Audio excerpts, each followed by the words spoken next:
Hey, this is Blake from Exceptionless, and I want to give you the weekly briefing for March 3rd, 2017. So, much of this week was spent on playing around with Azure Functions and getting Exceptionless to run on Azure Functions. So, we had some success, and we learned quite a bit from it. If you want to take a look, the pull request is in the meeting notes, but we fixed quite a few things.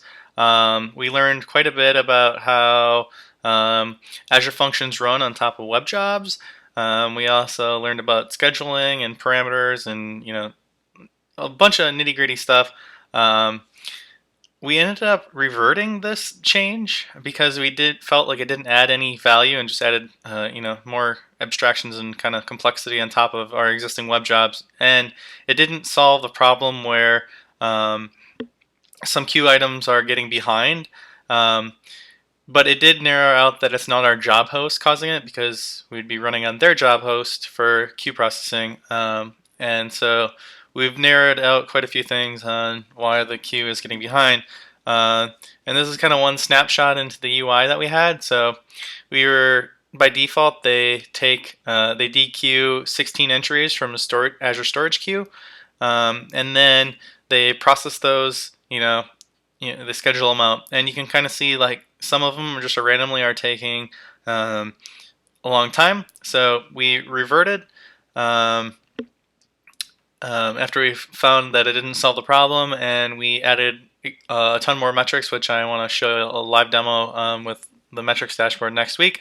So just kind of a heads up, that's what we were playing with. We learned quite a bit. We learned that all mail settings have to be stored in configuration, and we can't be relying on the web config because functions run completely different and a completely different app domain, which is apart from your app. So we learned quite a bit about that, and so as part of that is we simplified the configuration for web config. Also, we got an awesome few pull requests this week. One of them was for supporting MailKit, which will be merged in real shortly. This basically adds support for connecting to uh, different email services on different ports where you need implicit or explicit SSL. Currently, the system.net email I think only supports implicit. I believe it's one of the two. And so this will fix that issue. We'll get that merged in quick, so the next point release for the exceptional server will support all that goodness. And finally, we had some fixes for Foundatio. We fixed a few bugs with around working on Azure Functions, and so we're just trying to get all this stuff out of the way and be super stable, so we can start working on notifications, which we want to start on here shortly. So, all right, please stay tuned in next week. Thank you.